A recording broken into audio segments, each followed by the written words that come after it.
Hi, welcome to this week's episode of the Wellbeing Show. I forgot what I was doing then. It's early in the morning for me. I think I might need more coffee. I'm joined this morning by a psychotherapist, Melanie, who I'll introduce in just one second. Um, just to remind you folks, this is pre-recorded, and if you have any questions, it'd be great to hear from you. So WhatsApp them to me on 07506 319 745. Don't call me because I'll might be out doing something when you watch it. So send me a message. And equally, if you've got any messages or questions for Melanie, send them to me and I can pass them on to her. So with that, let's jump in and say hi, Melanie. How are you doing? Hi, Noel. Yeah, great to be here. Thank you. I'm doing very well on this very dreary, grey Monday morning as we're recording It's really wet. this. As I said to you, there's arcs floating down my street with Absolutely. various animals rushing onto them saying it's the end of time. So really, really wet. But thanks for joining us. And where are you based? I'm in Guildford in Surrey. Great. So just south of London, is that right? Yes, yeah, absolutely. Yeah. And on the Downs, is that on the Yeah, yes, on the south. Oh, no, hang on, I'm about to say the wrong thing. The North Downs, I believe. I think of it as being south. It's yeah, that's very lovely around there, isn't it? Very beautiful. I hope you enjoy that sort of area. it is. I'm incredibly fortunate to live in such a lovely area and have amazing walking right on my doorstep. So Yeah, it's a wonderful thing, nature, isn't it? So helpful absolutely, and healing for us. So you're a absolutely. psychotherapist, is that right? So Yes.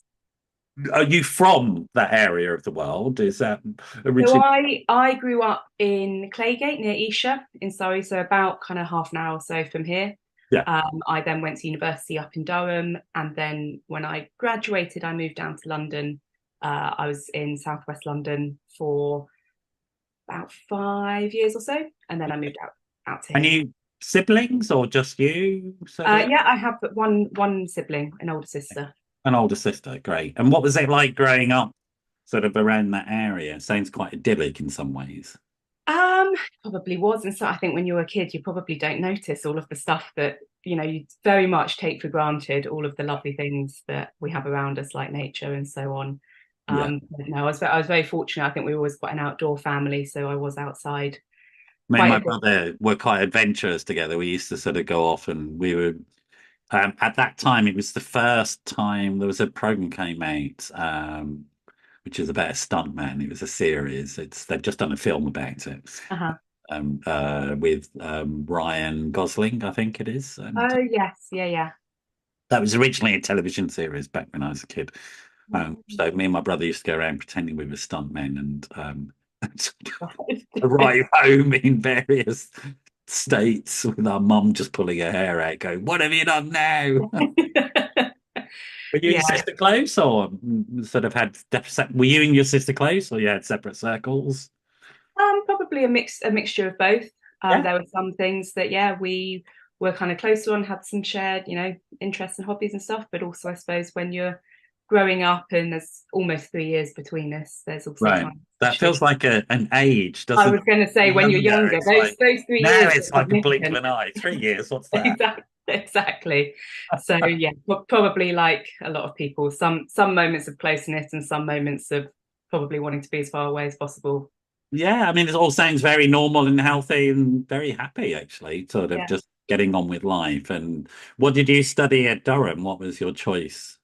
So I did natural sciences at Durham, which is a kind of combined, so basically a kind of mixture of different sciences. So Mhm. I did 4 out of the 6 modules each year were in psychology. So they were Mhm. the core psychology modules. And then I also, to remember exactly what I did do now. The other modules were a mixture of geography and economics that I did there. It's interesting because I'm sure people don't think about psychology as a science, but of course, there's a lot of evidence behind modern psychological therapies and a lot of research that goes into it.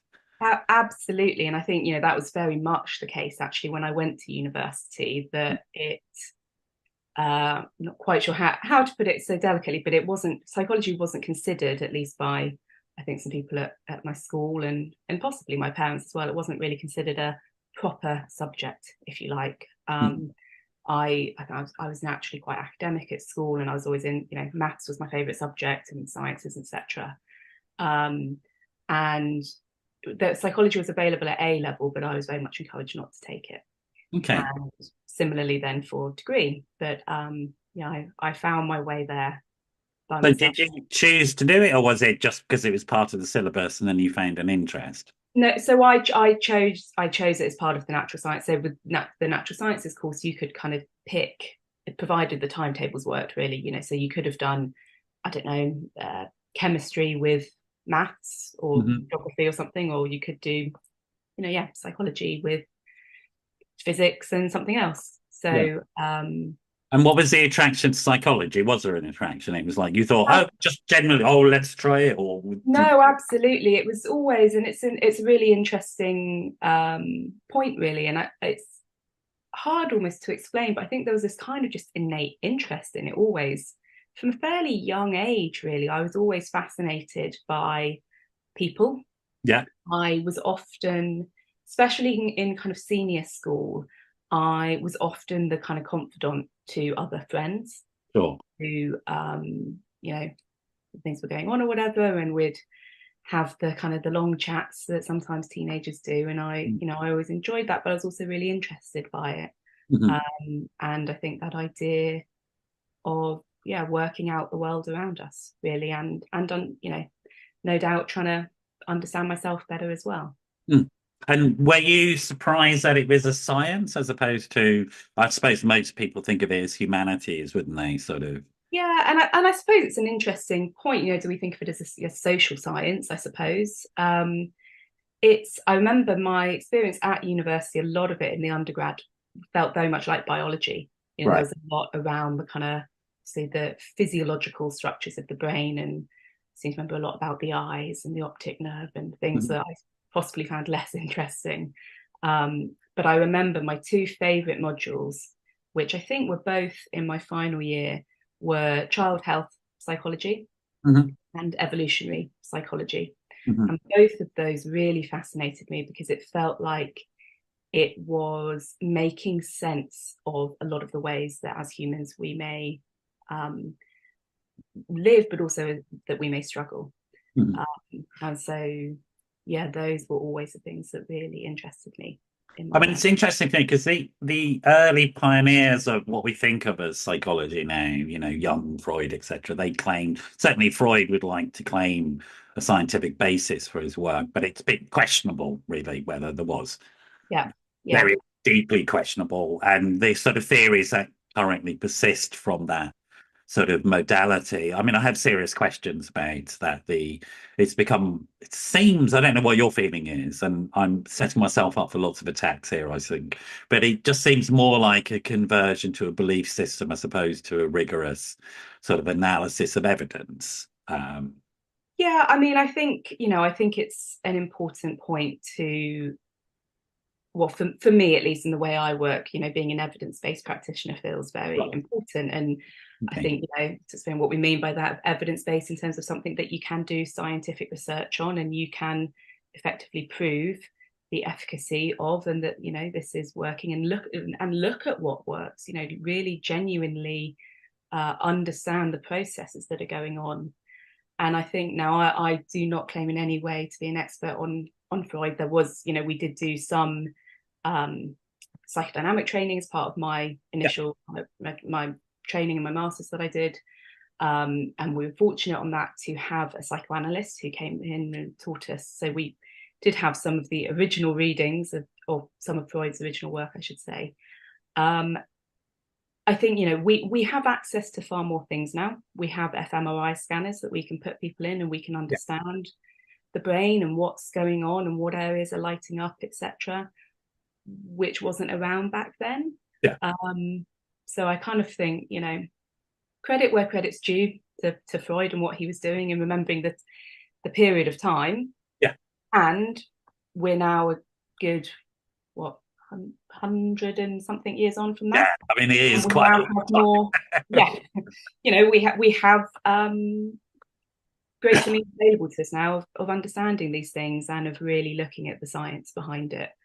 I mean, it's interesting the attachment with that, because I think if I said to somebody, we're going to go with designs that are 100 years old for an aeroplane rather than modern designs, Yeah. people would question that and say, I think I might prefer the modern designs, you know. I think you might have learned something about avionics since the Wright brothers, for example. And there's, for me, the same is true in any branch of human knowledge. And the way I like to think about it is this. I remember I was on a radio interview and they were sort of doing that sort of gammon steak stuff, angry white man saying, well, there's all these diagnoses around at the moment. Oh, like this. It's one of those conversations. I'm like, okay, all right, whatever. And the way I explained it to the interviewer was this, that PTSD really has always existed. It's just not been called that. Yeah. So if we go back to World War One, we called it cowardice and we shot people. Mm-hmm.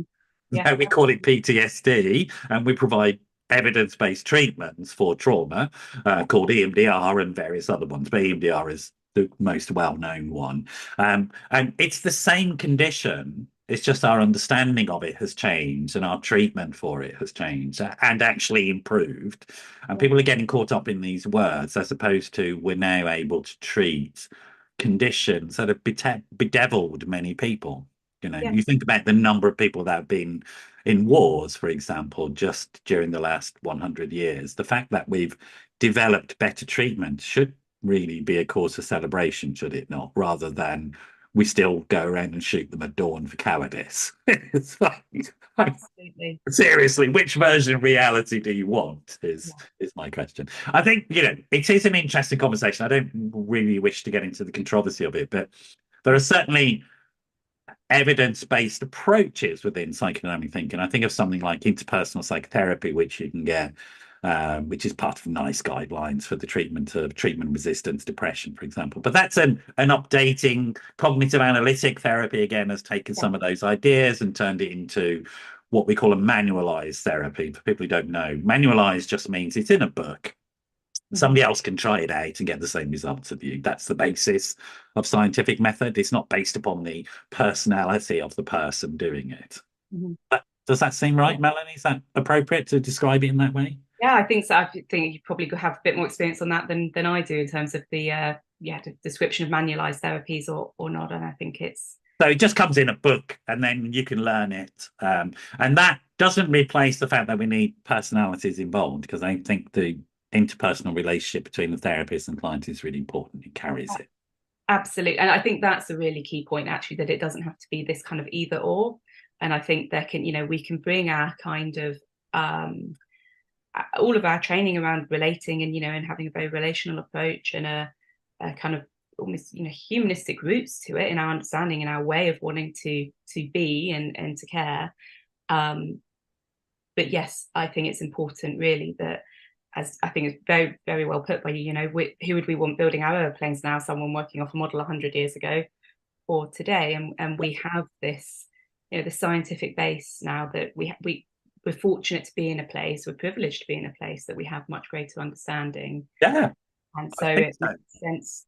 I really do. Yeah, I think so. And I like you say, I don't think it's either or black and white. We shouldn't get into that sort of camp thinking and but also I guess it is about informing the public. And tell us more about evidence-based practice and your understanding of what that means. You touched upon it briefly, but I think it is those are very important three words. Yeah, sure.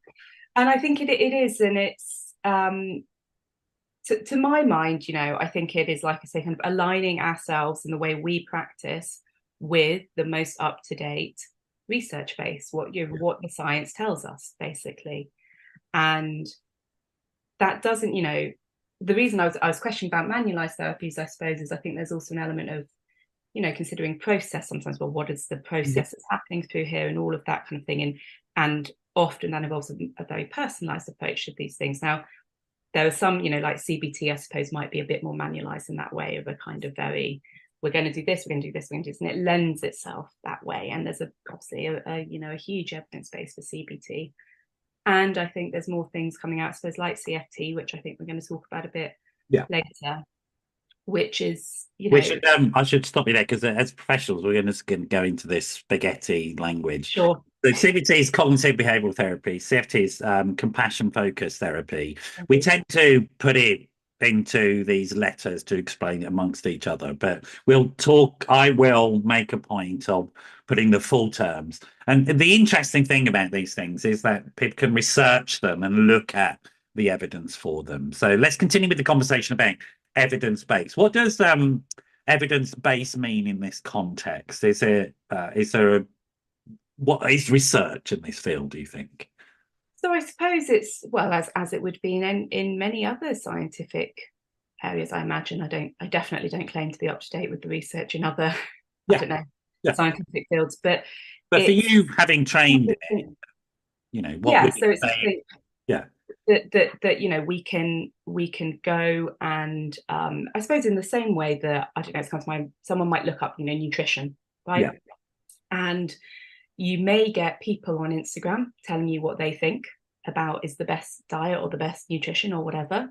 And then you might get a dietitian who has been formally trained and is able to engage with the up-to-date research, which is, scientific studies that have been carried out, which we are looking at often with a hypothesis, not always, it depends what type of research you're doing. And we're seeking out to see, well, is this right or not? And that our practice is then led by that, rather than our practice being led by, our own personal experiences, and therefore we see the world through that lens, and that's what we're going to do. Or by, this is what, kind of feels right or something. There needs to be something, I believe, to back up what we're doing, because otherwise, we can get into slightly dangerous territory, really. Well, the PTSD example is the clearest one. We could still be shooting people for cowardice because of our own personal prejudices. And some people are still like that in terms of thinking about something like PTSD.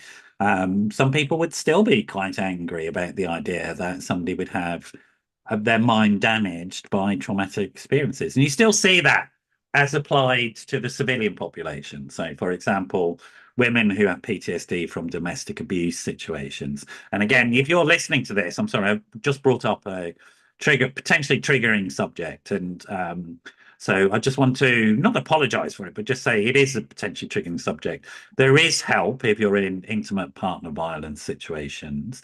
All local authorities provide support services, and there are organisations, women's organisations that will provide help for you. So just Google it, and you'll find help for it. You're not alone in this, but do get professional help because it's a damaging situation. So, there are still, my point was that there are still people who get angry about these things and label them. And I guess my feeling about evidence is this. I can point to it and say, this is what informs my thinking. Can you show me what informs your thinking? Yeah, absolutely.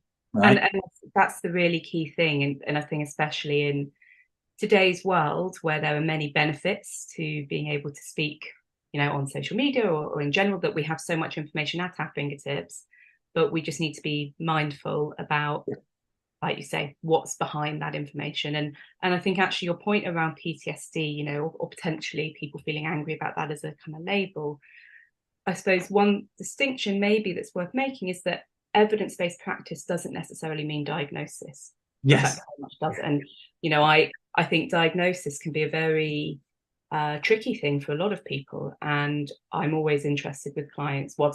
I'm a psychotherapist, I'm not a psychiatrist, I can't diagnose anyone anyway, but if they come to me either with a diagnosis or they're wondering about a diagnosis, I think the important thing is what that diagnosis means to that person. So for some people, a psychiatric diagnosis can feel very affirming, very validating, very removing of shame that they may feel around something, and it makes sense of it, of like, well, actually, this isn't me, this is this problem, or this, some people might say it's an illness that I have or something. Other people, it can be the opposite, that actually it feels very shaming. It feels like there's a label, and it's proving there's something wrong with me. I always said there was something wrong with me, and now I've got this, and it shows that there is. So and there are sort of belief systems that come into diagnoses as well. You will know this yourself, and there's have been issues around diagnostic manuals over the years. And Absolutely. for example, it used to be considered a pathology if you were gay. Now we wouldn't consider it a pathology at all. And it's quite clearly that was somebody's prejudice. But again, my feeling is that if we work with an evidence base, we're more likely to be able to challenge those things than if we work with prejudice and belief systems. Absolutely. So it's Absolutely. really about moving out of belief systems into what we can test, Yeah. have a methodology to test and share with other people. And that's why sharing our findings with other people in whatever form it comes, I think is quite important, because people can look at it critically, our peers, and say, yeah, I found the same thing, or no, I found something different, actually. Let's have a look at that and have a conversation. Um, my my sense is that I would say to the public that know where your therapist is coming from. And sort of like, if they're not able to explain why they're doing something. So, for example, with my clients, I will point to the NICE guidelines, for example, and say NICE is the National Institute of Health and Clinical Excellence, and say, well, it says in here the evidence is quite clear that we try this with that. And it doesn't mean we always stick with them because they're guidelines and we can choose to move outside of them if necessary. But we would choose that together as an informed decision. Yeah. Um, so you studied as an undergraduate and then you went on to be a psychotherapist, or what was the next step for you? No, so no, I started off my professional career as working within commodities trading. So Okay. so very different. So I They're very did. mathematical and formula based as well. Yeah, Yeah. yeah. I mean, it was so I did it. It was this kind of 2 year graduate scheme that I went on to initially, which involved working in a few different areas of the company, Yeah. in kind of in the finance teams and in the risk management teams. And then I was very fortunate. I was moved to Houston for a short term expat to kind of experience some things out there, and then I came back to a trading role in London. Yeah. Um, and I really loved parts of it, and I think it suited a lot of parts. And it's interesting when now I kind of see some similarities in a way between areas, some things around trading and therapy, which I think people often scratch their heads about. But Mhm. I think it's that kind of being very present, and things um, can feel stressful sometimes. There can be a lot going on, but that ability to actually really stay calm and present and and act in a way that I suppose that you want to in those moments. Yeah. Um, I then though I had a kind of in my I suppose kind of mid to late 20s, made some kind of big lifestyle changes, got very into kind of health and fitness for a period.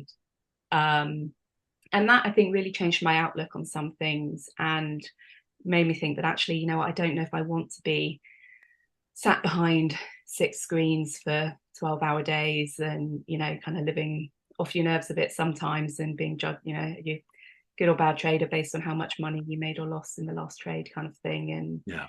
And I wanted to be outdoors more again. I wanted to have the freedom to do, the things that I was enjoying at the time.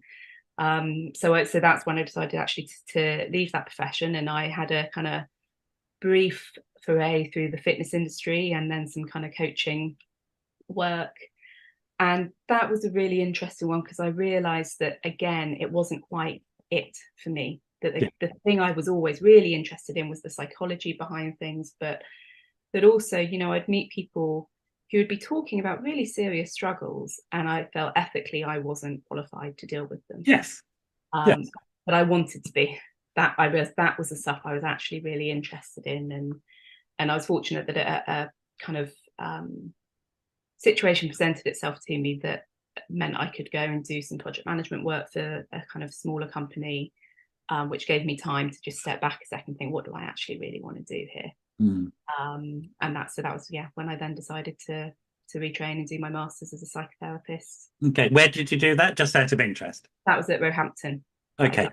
And what was the course? Again, just out of interest. It was integrative counselling and psychotherapy. So it was a 3 year master's course, and I did a year before that, just my levels 1 to 3 in counselling skills as well at Guildford College. And integrative means it blends from everything. Yeah, so there were 3 main approaches that were spoken about on that, or taught on that course. So person-centered, CBT, and psychodynamic. Okay.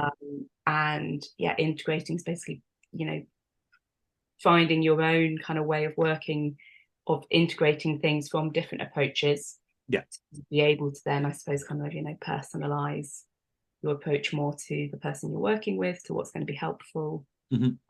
Although even, quite early on in that, I had an interest in CFT, and I was started to do trainings external to the course whilst I was still actually training as doing the masters. And it's interesting, we're not necessarily going to go into it, but I think there's an interesting conversation about personal exposure maybe to have as well as a professional in the helping professions. And people, again, there's something about the psychological helping professions. And you mentioned psychiatry, which is a medical profession, but also a psychological profession, and somehow it crosses both. But you went through a period of questioning your life. We don't need to go into that, but maybe it brings up the conversation about what is it appropriate to share, and that idea of, the relationship being very important with our clients, and how that relationship is defined and shaped. I mean, in terms of that sort of conversation, we began to talk about it before the show. Where are you at, do you think, in terms of disclosure, warmth, presence? I guess compassion is something you're interested in because you're trained in it. So, and I think it's a really, as we kind of started to get into a little bit before the show, it's a really interesting topic, and I think there's, I suppose a more kind of traditional approach can often talk about in therapy of kind of a non-self-disclosure from the therapist. Yeah. And definitely throughout my training, I felt that was a bit of a, Freud, we talked about Freud earlier, he very much advocated the blank screen. He was never a blank himself, we know from the reports, but the theoretical model was the blank screen, sit behind the person, they project all their anxieties. We now know from evidence that it doesn't necessarily project any neurosis. It's a response to a very anxious, provoking situation. Really. Exactly that. And I think that's, something I love about CFT, compassion focused therapy, is it's really rooted in evolutionary psychology and understanding how we have evolved, and using that then to inform the way that we work. And a big thing with that is understanding our threat system and things that can push us into that threat system and activate that kind of that sympathetic branch of our nervous system. And when we think about things like blank faces, right, it's the blank face experiment, where you can Google it, it'll be on YouTube, there'll be clips of a mum interacting with her baby, everything's happy, then turning away, coming back blank. Baby will become very distressed. Absolutely, within instantaneously. We are social creatures. We have evolved for social connection. It is a fundamental need. Well, it's really interesting, isn't it? Thinking about what a baby is born with, the 4 things: grasping, rooting, sucking, tracking, smiling. Right? A to be born baby, a fetus, will practice smiling in the womb. Why? Because it's about social engagement, social interaction. Tracking is finding human faces, looking at them, and then smiling at them, because that's a basic survival mechanism that's encoded into our amygdala. You talked about the threat mechanism. So it's facial recognition is part of a bit of the brain called the amygdala, just for people to understand. And the amygdala is the core of our threat mechanism. It goes to whether something's friendly or not. And we have a perceptive response to faces, don't we, as well? We can actually sense whether a face is aggressive or friendly before we actually visually see it. That's correct, isn't it? Which is incredible. Isn't that extraordinary? The skills that, like you say, that babies have, you're talking about even kind of when we're still in the womb or in utero. That we are so, and I think this is something that really can't be emphasized enough, we are so primed for social connection, and it is as needed as our physical needs. I don't know if you heard the kind of the wire monkey experiment. Oh yeah, the Harris et al. So I always I don't like talking about it because it's like the basis of attachment, the science of attachment. But it's also vivisection as well. It's sort of is quite sad to watch. It's like the story about what happened to Pavlov's dogs. They were messed up. They were destroyed. He destroyed them. So, but you're right. Please carry on with the. Well, so I think it's a helpful way sometimes for people to really understand that. I think, there's still so much stigmatizing language around this idea of, I don't know, we might talk about children or adults, right, as being like needy or attention seeking or whatever it might be. And actually to really take a step back and understand like that we are all needy because we all have needs and we all need Yeah, attention. And so the wire monkey experiment is this, the I can't remember the dates when it was now, a little while ago, but the premise of it. So monkey in a cage, there's wire, a monkey made out of wire, chicken wire or something, yeah, and a mummy monkey which has milk, and then there's basically like a fluffy cuddly toy monkey, yeah, and the baby monkey will always go to the fluffy cuddly toy monkey to cling on and feel safe yeah, over going and getting the milk from the cold wire yeah. monkey. And I think it just shows, as I mean, we're not monkeys now, but we evolved from primates, that need for social connection in order to feel safe.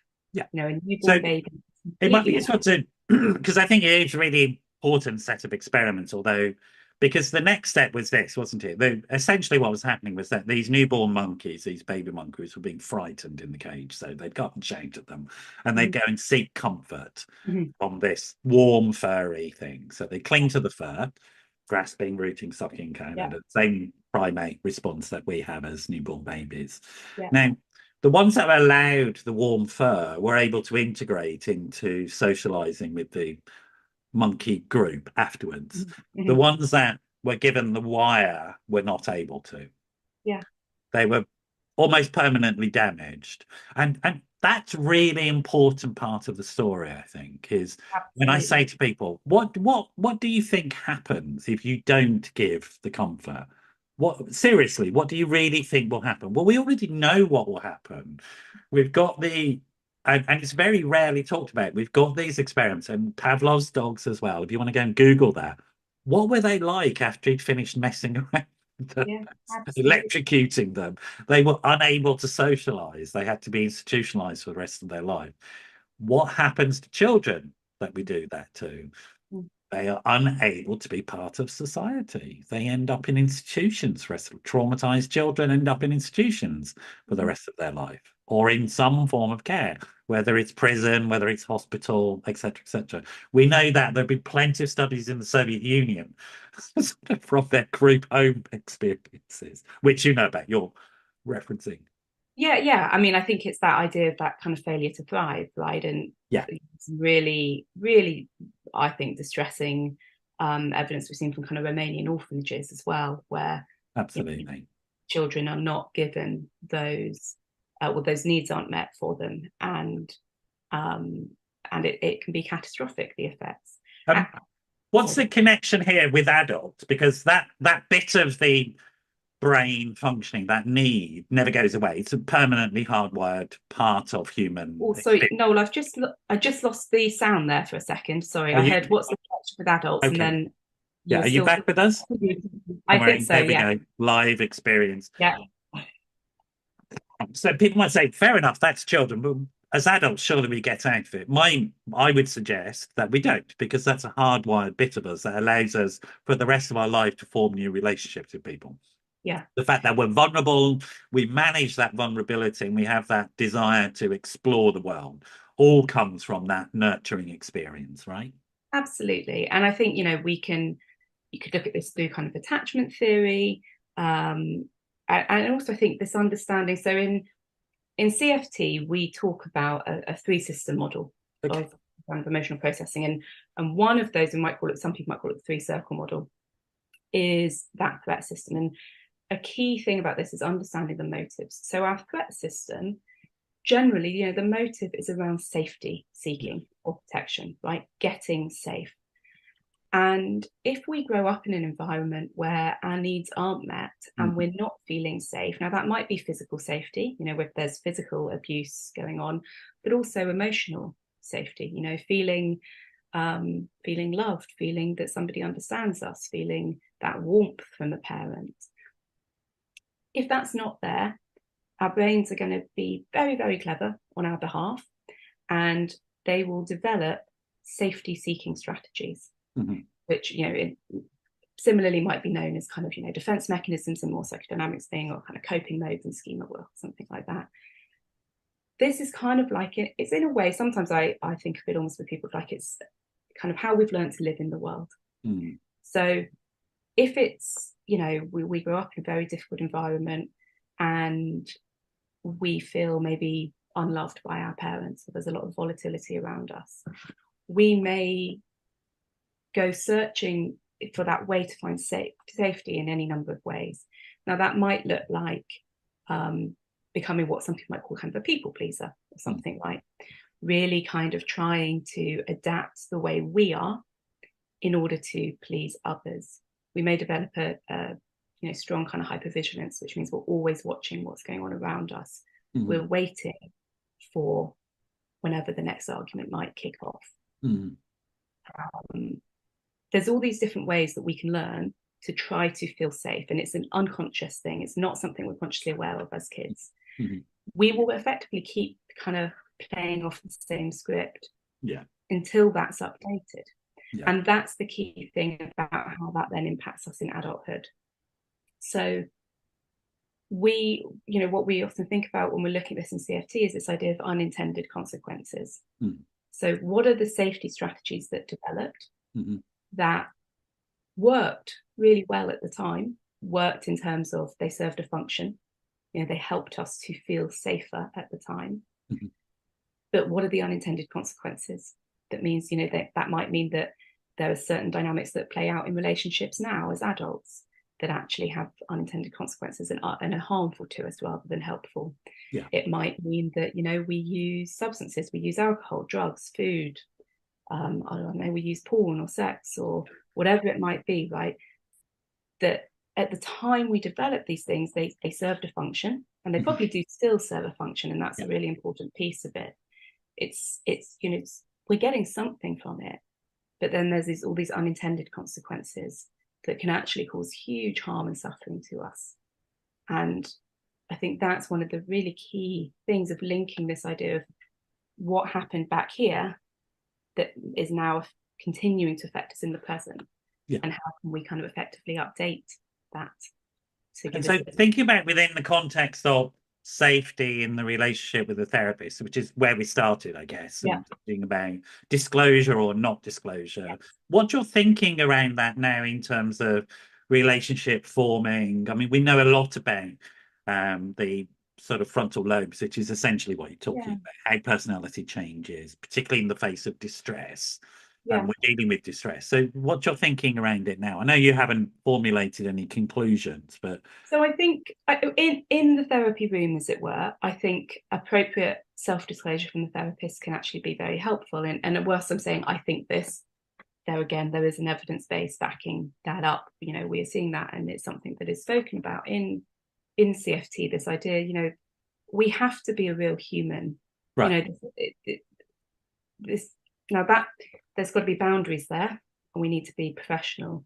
But if we understand relating and those emotional needs, it requires two human beings in the room. And, we may not go into the details of our own life or our own suffering, because I think there's, we would need to be really careful here that therapy is about the needs of the client. It is not about the needs of the therapist. Therapists have needs, but those should be met elsewhere, supervision, personal therapy, personal relationships, whatever, right? But absolutely, I think to be able to share with our clients, do you know what, actually, I have really struggled as well. And I get this, or this is how it's impacted me. That for some clients, that can be so helpful, because I think also we sometimes put our therapists on a bit of a pedestal and imagine everything is kind of completely worked out. Therapists like to put themselves on a pedestal. I'm more comfortable up there. Don't come anywhere near me. Well, it's interesting actually you say that. So I did some research into therapists' experience of using CFT for complex trauma, and I remember one of the therapists I spoke to talking about how much more vulnerable she had to be using CFT than some other models that she had used before. because absolutely there is this kind of getting on the field with our clients in a way. And like I say, not making it about us, but actually being like, yeah, this happens. And there's something about that I think can be very de-shaming and really bring in the kind of common humanity element that so often I think, we can feel like we're the only one who's ever felt this way. Yeah. We're the only one who's messed up this much, or, is this awful person.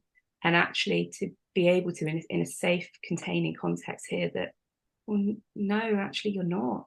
I felt this way as well. And other people have that common humanity part is really, really important. Yeah. And it's a core process of recovery, I think, is this idea of normalizing. Absolutely. You're not weird or strange. You're not on Mars. You're having an understandable response to a really distressing situation.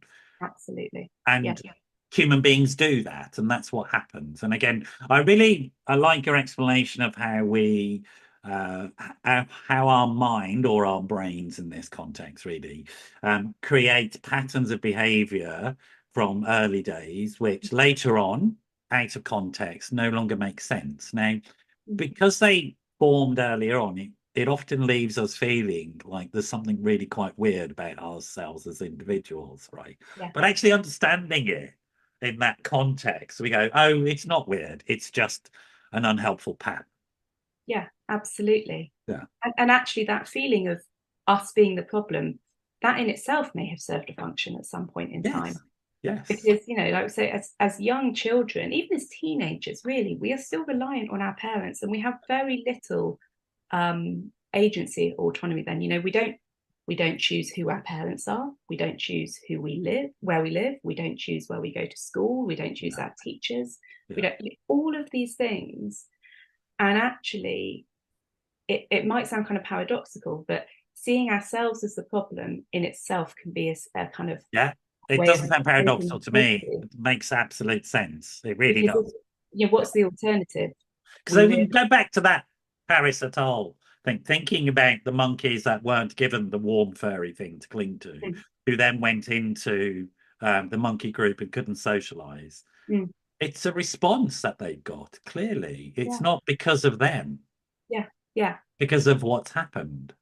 And that's I think the really key thing. Like, this is actually so much of the suffering that we experience as humans in terms of psychological suffering is an appropriate response to the things we have experienced. It's not this inherent problem that lives within us. The problem is out there. It's what's happened, and then how our nervous system and brain have responded to what has happened to us. And the exciting thing about that for me is, and again, it comes to that diagnostic medical versus psychological model. Not that there's much versus, but it's interesting to think about it. So the exciting thing for me as a human being, when I first heard that, when I continue to hear that, is, I mean, if that's because of things shaping me, then surely that the conclusion makes sense that then things now could shape me in a different way. I can change.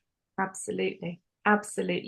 And I think that's something that like I say, it's a really interesting, this idea of kind of psychiatric model versus, although we don't necessarily want to get into competition, but a more psychological model, right? Of understanding these things as a response to something.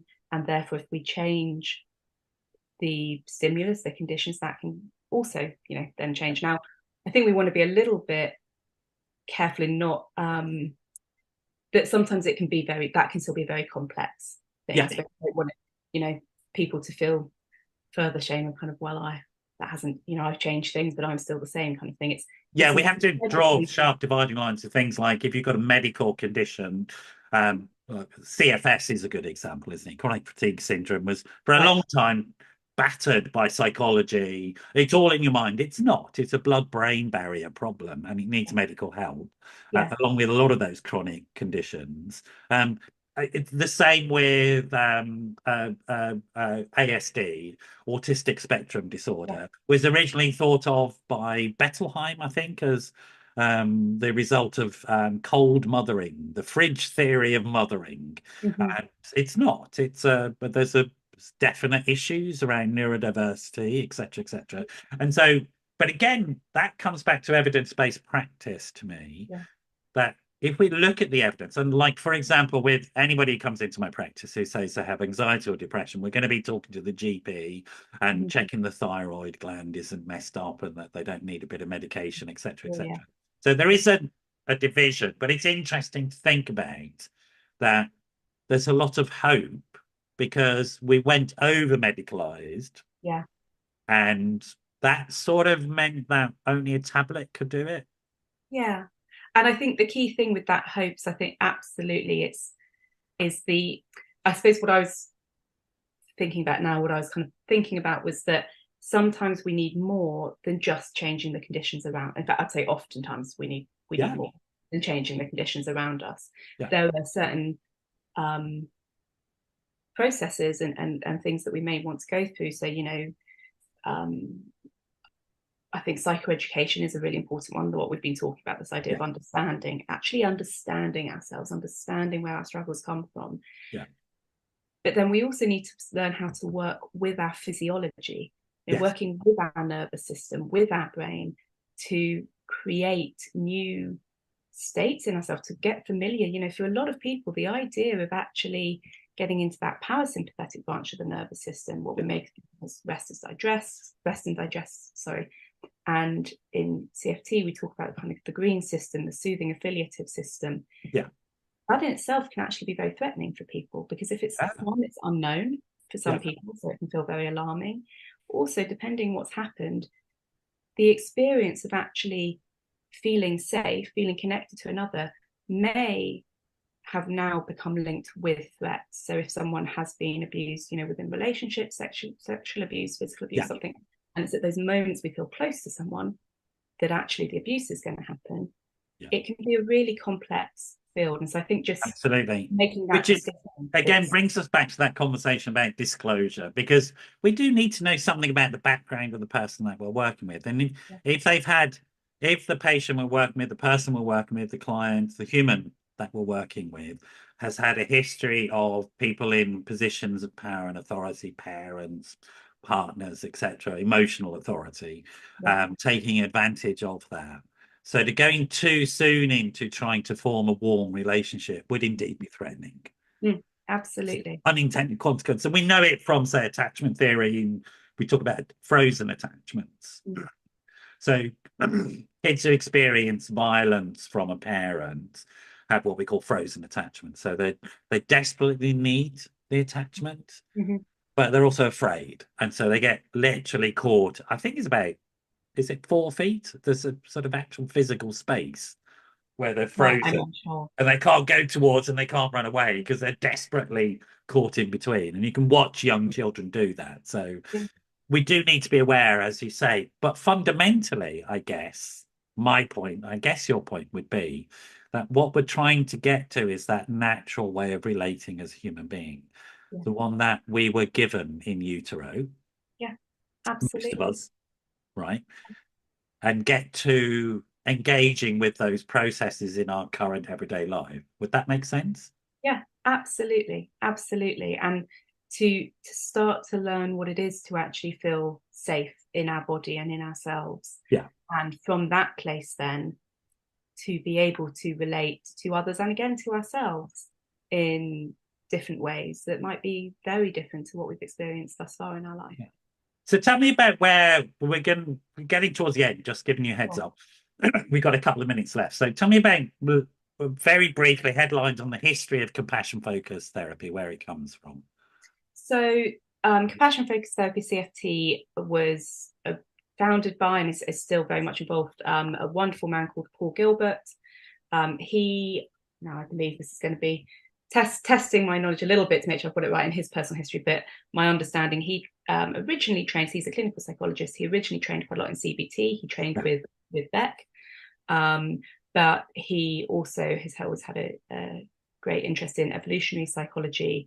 And so CFT now is what we call a biopsychosocial model, so considers our biology, our psychology, and the social factors of our life. And like I say, it's got a lot of roots in evolutionary psychology, of really understanding, how we have evolved as humans, as mammals, a really important thing to consider in that as a species.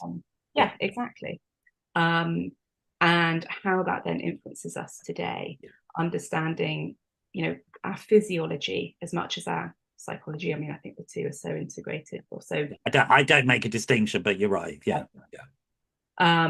And so then, yes, so it's been about the last probably 20 to 30 years that CFT has been around, and the evidence base has been growing throughout all of that time.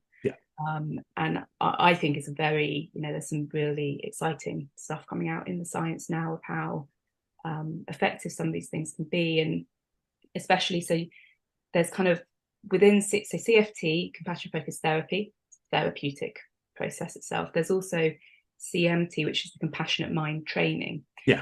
And that might be more kind of exercises or certain things that we might do. So it still includes that psychoeducation, understanding things, 3-circle models, etc. But then also specific exercises to work with our physiology, like I say, with our body, and using imagery for certain things. And that will form part of the therapy. But it also might be for some people that actually going through that compassionate mind training can really help them in and of itself. And I think that's a really key thing is, where's the line? And this isn't known yet in the research, but where's the line between people who can be helped actually just by effectively a bit more of a kind of curriculum, as it were, versus the therapeutic processes that are needed. And I think a big thing is what we call kind of FBRs, fears, blocks, and resistances to compassion. And we're probably going to need a whole nother podcast to properly go into CFT, which is what I love speaking about. But it's really, like I say, kind of looking at or understanding how we are as a human, including all of our body and our physiology, and how we can then work with that in order to move forwards, and what's required. And that. So it's a wonderful, if there's any practitioners as well listening to this, I'd really recommend checking it out. It's a wonderful community. Paul is still very active in it. Now, at least, and he's in his 70s now, but it's genuinely really amazing people trying to do good in the world.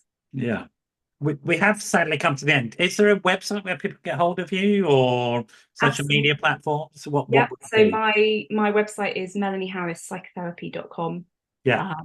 And all of my contact details are on there. Okay.